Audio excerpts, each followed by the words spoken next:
Alright, what's going on, you guys? Nick here with Nick Strength and Power. I've got a couple of interesting stories for you guys today. The first story that I've got for you guys today, Phil Heath posting a physique update.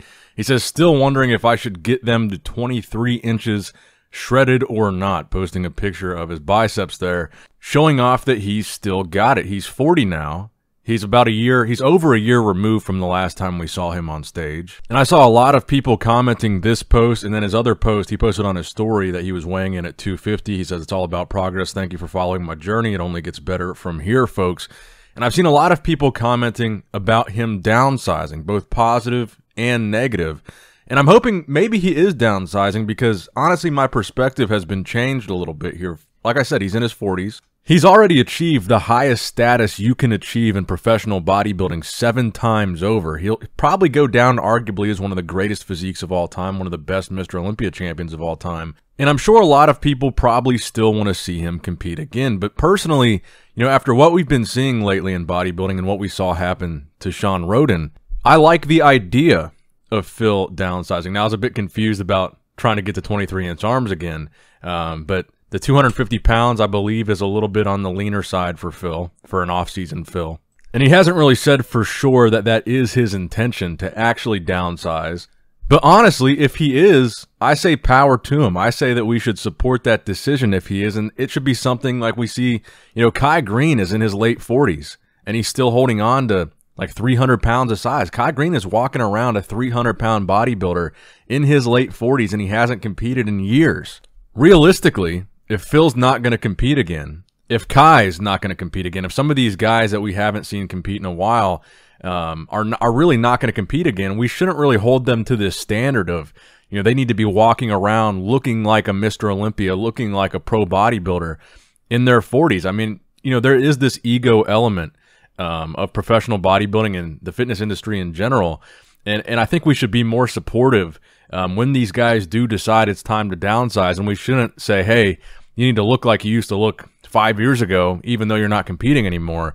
We should support that decision because ultimately I think that's going to be what keeps these guys around longer, gives them healthier, more longevity, and just better lives all around. I think at the end of the day, we don't want to see what happened to Shawn Rhoden happen to anybody else. And I think one of the ways that we can do that is by supporting some of these guys that maybe they are downsizing, and maybe we shouldn't be oh, this guy looks smaller, like it's a bad thing. We should be supportive of that, and kind of more accepting of bodybuilder doesn't have to look like a bodybuilder their entire life. And again, I'm not saying Phil is done, and I'm not saying he is officially, you know, downsizing to the point where he's not going to compete again. Maybe we do see him on stage again. Maybe it's not the Olympia stage. Maybe he has, you know, one more big competition left in him. But hey, if he doesn't and he is downsizing, I don't think people should be leaving negative comments about him downsizing. And I saw some of those. I saw people send me, you know, some of these messages say, hey, look, Phil looks so much smaller now. And it's like, great. I mean, we should be supportive of that if that's what he wants to do. But let me know your guys' thoughts about this in the comment section down below. Now, next up in the news, let's talk about Hadi Choopan and what I can only assume is the latest physique update from Hadi. He has on the caption of this post, 1 year and 3 months before the race of 2022. I'm waiting for you soon. We're coming back strong. And of course, I'm resting right now. And he doesn't look as lean here as he did right before the Olympia, so I'm assuming this is a more recent, closer to an off-season version of Hadi's physique as he prepares for the 2022 Mr. Olympia, which I've said before, I think Hadi can win. I think Hadi has the physique of a future Olympia champion. I think Hadi has the conditioning of a future Olympia champion. I think he has the size, he has the muscle mass, he has the symmetry, and like I said, he certainly brings the conditioning on a level that most people just don't. I really think that one of these years in the near future, we could see Hadi Choopan crowned Mr. Olympia. You know, every year when I see Hadi step on stage, I'm impressed with what he was able to put together. I'm impressed with what he brings. I'm impressed with the conditioning. And I always just have this feeling like Hadi maybe got overlooked to some extent. Maybe he didn't get a call out that he deserved. He's always the guy that really just catches my attention on stage from the standpoint of just an overall impressive, conditioned, very tight and complete package. And my hope is that in the near future, we get to see him rewarded for that. And hopefully it is the 2022 Mr. Olympia. So let me know what you guys think in the comment section down below. Hadi Choopan, a future Mr. Olympia champion or not? And let me know why or why not in the comment section down below. Now, next up in the news. Speaking of 212 guys that came over from 212 to men's open bodybuilding, which is what Hadi Choopan did in case you forgot, Derek Lunsford, who just won the 212 Olympia this year in 2021. He has been expressing in interviews and in various posts lately an interest in one day crossing over and stepping on the men's open bodybuilding stage. Personally, I think he would be very successful if he did decide to do that. In this off-season physique update that Derek posted, I could assume he's significantly heavier than he was on the 212 Olympia stage. The last off-season, he got up into the 250s, I believe. And I really do feel like Derek is an example of a guy that if he did cross over one day to open, he would be successful despite being a shorter bodybuilder. I don't think shorter necessarily means that they are smaller. It just means that their frame is a smaller frame to have to fill out. But pound for pound, muscular-wise, I don't think these guys are actually smaller. I think Hadi Choopan, for example, is every bit as muscular as Big Ramy. It's just on a smaller frame. So the muscularity is relative to the frame. So when you see these updates of guys like Derek, especially 212 guys, and they're not trying to make weight, they're not under that 212 weight limit, they're not depleted, and you get to see what these guys look like in the offseason, filled out and really as big as they can be. And by the way, Derek is also coached by the same coach as Hadi Choopan, Hani Rambod. You kind of do get those thoughts. You do get a feel for, man, this guy, it'd be cool to see this guy compete in open. He doesn't look small, especially in the offseason. I don't think he looks small on the 212 stage either, but especially in the offseason, Derek looks like he could hang with men's open guys, and imagine he didn't have to meet that 212 weight cap. Working with a guy like Hani Rambod, who brings Hadi Choopan in with this crazy conditioning consistently, it would be fascinating to see, especially when we've had Shawn compete at the Allegiant Sports Festival in men's open bodybuilding, did very well. William Bonac came from 212. Flex Lewis is coming over from 212 at next year's Olympia.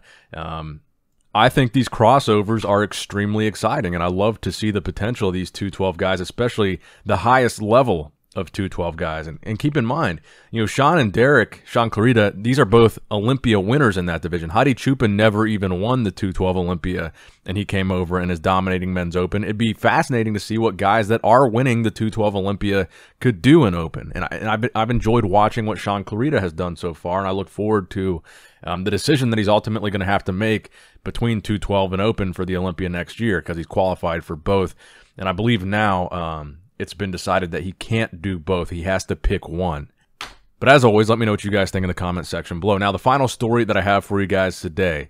So this whole saga with the Shawn Rhoden GoFundMe, it has culminated in a post from Chris Psycho Lewis, who is Shawn Rhoden's former trainer, and giving his perspective. So keep in mind, this is the guy that set up the GoFundMe in the first place. Then it was transferred to Guy Cisternino's name. He kind of explains why. This was like a 25-minute or so Instagram live that he did. But I'm going to chop it down and show you guys some of the key parts here, because obviously you're not going to watch another half an hour on this video. But we saw Guy Cisternino's perspective on it. We saw Sergio Oliva Jr.'s perspective on it. And then this was the guy that set it up initially. This is his perspective on it, Chris Psycho Lewis. I'm going to roll that clip for you guys here. You guys let me know what you think. Give the video a thumbs up if you've enjoyed it so far. Share the video. Subscribe if you haven't already. Try to get this video deep into that algorithm. And without further ado, here is Chris Psycho Lewis's side of the Shawn Rhoden GoFundMe saga. Okay. So, as you guys know, the Cora Rhoden GoFundMe was shut down, and then now there's a lot of other things going on. GoFundMe thinks it's fraud, and they're investigating it and all this other stuff. Now, once again, if you're pretty smart, you'll kind of catch on to what's going on. And if you go to Guy Cisternino page and look at his story, not his post, but his story, he tells you his perspective, what was going on. And if you go to Sergio Oliva Jr., go to his page, he'll tell you his perspective, what was going on. So when Shawn passed, I didn't know what the financial situation was. I don't know if Shawn had $20 million saved and nothing for his daughter for college. So I went to several people that were friends, and I said, hey man, maybe we should do something for Cora. No, nothing. Deaf ears. Text, hey, I know you're grieving right now, but maybe we can put our energy towards doing something for Cora and, you know, get her some money or something like that, and because that's how I show love. Now, I asked them to do it because I have a very small platform compared to Guy, Sergio, and even Stan. My platform is tiny. But I said, but I'm a hustler. I knew I could work this platform and I could do whatever it takes to get some money. So it didn't happen. It didn't happen, okay? So I reached out higher than the friends, okay? And then I was asked, not given permission, I was asked to do the GoFundMe, okay? Asked. So when Guy says, oh, I didn't have permission, I'm not gonna call him a liar, but the words he used is a lie. That's a lie. I had permission. I was asked to do it, okay, by someone. This is Guy. The person that gave me permission is up here in Cora's life. I'm talking about blood, okay? So when I see Sergio saying, oh, this happened and that happened and this happened. So let me tell you the story. So to GoFundMe, I'm on here. All you guys probably got a DM from me about sharing and what's happening. My goal was to get $100,000 or more. Really, it was $200,000. And I know I could do that. I know I could easily run that. So what I did was doing it, mashing it, it's going, getting some momentum. So I get a phone call. Hey, stop the GoFundMe. I'm getting a lot of heat about this GoFundMe. Can you please stop it? And it wasn't Guy, and it wasn't Sergio. I spoke to them about the GoFundMe. They never said, stop it. They didn't like it because my name was on it. Now let's be real. Because my name was on it. That's why they didn't like it. I didn't care whose name was on it. All I wanted was to give me a reason, give me something to do than other cry about Shawn. That's all I wanted to do. Something other than crying about Shawn. So finally, the person reached out and said, hey, Chris, I'm getting a lot of heat about the GoFundMe. Take it down. Got it. It comes down. The first person called. Then Shawn's brother called me. Hey, take it down. I said, okay, cool. And I said, hey, give me a, I gotta put an account here, because if anybody know about GoFundMe, I need to put an account here as a beneficiary. I gotta put an account there. So I walked through the thing, and that's not filled out. So somebody told me, put in your name. Because I don't want to be the hero.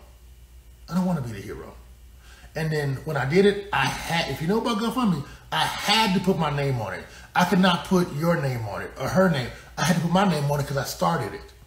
Okay? So I cannot start a GoFundMe and put Bruce Wayne, Batman on it. I have to use my name.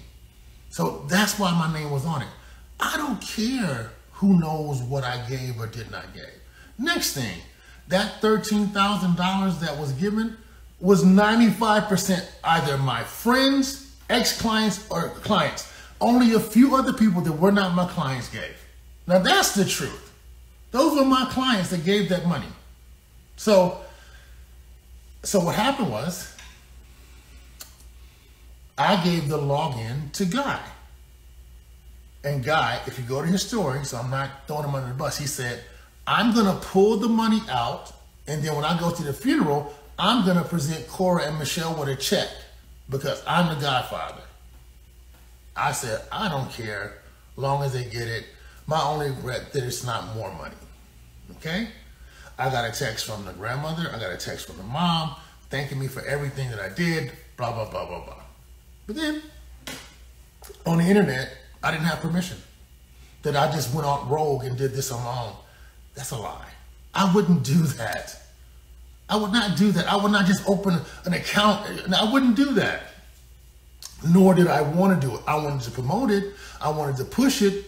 I wanted to get more, raise as much money as possible for it. But I would not just do that. I wouldn't. So I gave the login to Guy.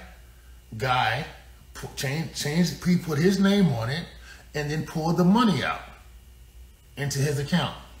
Now we have an issue. GoFundMe said this was for Cora, Capri, Rhoden. Why is Guy Cincinnati got the money? And they launched an investigation, and that's where we are. Won't be at the funeral. I don't want to do the photo op. I don't want to do the fake friend stuff. I don't want to do any of that. I'm just going to donate the money that I would have spent on a first class ticket and a suit and a 5-star hotel, and I'll just donate that. But we lost something really special in Shawn Rhoden, but he doesn't have to be forgotten. And like I said before, even this whole thing, what we're doing right here, they're hurt. So don't be mad at them. Sergio was hurt. Sergio was broken by Shawn dying. And so is Guy, and so is Stan. I just move a little bit different with my hurt. I like to do something. And the GoFundMe was a way for me to do something. And whatever campaign it is that I'm allowed to share, I will do that.